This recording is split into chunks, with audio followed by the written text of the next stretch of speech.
একটি গোষ্ঠীর কাছে এই স্বাধীনতাটি চুরি হয়ে গিয়েছিল। কোন স্বৈরাচারী কার্যক্রম আর এই বাংলাদেশে থাকবে না, থাকবে না, থাকবে না। আপনাদের মা, আপনাদের আপা দেশ ছেড়ে পালাতে বাধ্য হয়েছে, আপনারাও পালাতে বাধ্য হবেন। আমাদের নতুন স্বাধীনতা, আমরা স্বাধীন বাংলাদেশ পাইলেও সেই স্বাধীনতা চুরি হয়ে গিয়েছিল। সংগ্রামী সাথী ও বন্ধুগণ, একটি পরিবারের কাছে, একটি গোষ্ঠীর কাছে এই স্বাধীনতাটি চুরি হয়ে গিয়েছিল। এবারের 24-এর স্বাধীনতা আমরা হারাতে চাই না। এই স্বাধীনতাকে টিকিয়ে রাখতে বাংলার ছাত্র সমাজ একতাবদ্ধ, একতাবদ্ধ, একতাবদ্ধ।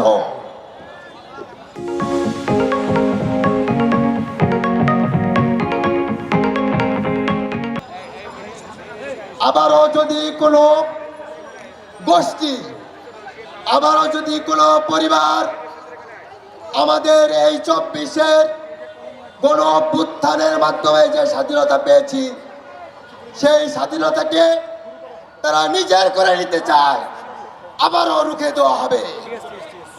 কোন স্বৈরাচারী কার্যক্রম আর এই বাংলাদেশে থাকবে না, থাকবে না, থাকবে না।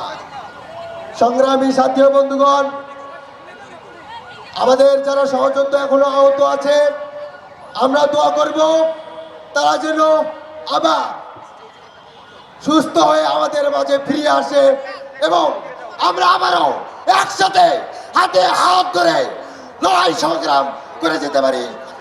নিজেদের দাবি আদায়ের জন্য, অন্যায়ের প্রতিবাদ করার জন্য সব সময় জাগ্রত থাকার অনুরোধ করতে চাই।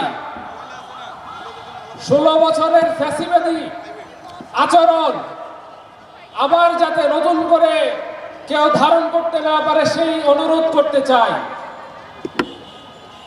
দুর্নীতিমুক্ত বাংলাদেশ করতে শুধুমাত্র দুদক দিয়ে হবে না, বাংলাদেশের সর্বস্তরের সকল জনগণকে সেই ধ্যান ধারণা বুকে ধারণ করতে হবে।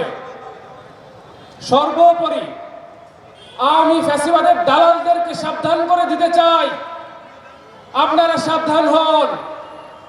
আপনাদের মা, আপনাদের আপা দেশ ছেড়ে পালাতে বাধ্য হয়েছে, আপনারাও পালাতে বাধ্য হবেন।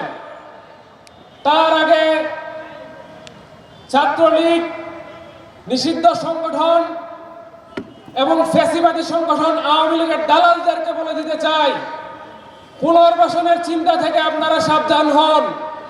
সাধারণ ছাত্র জনতা সারা দেশে একত্রিত হওয়া শুরু করলে আপনাদের কোনো জায়গা হবে না।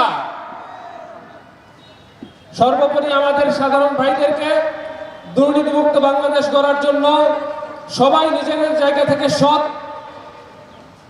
আমল চর্চা করবেন এবং সবাই দুর্নীতি মুক্ত করার জন্য বাংলাদেশকে সর্বোচ্চ সহযোগিতা করবেন, এই আশা ব্যক্ত করে আমি আমার কথা এখানে শেষ করছি। ধন্যবাদ।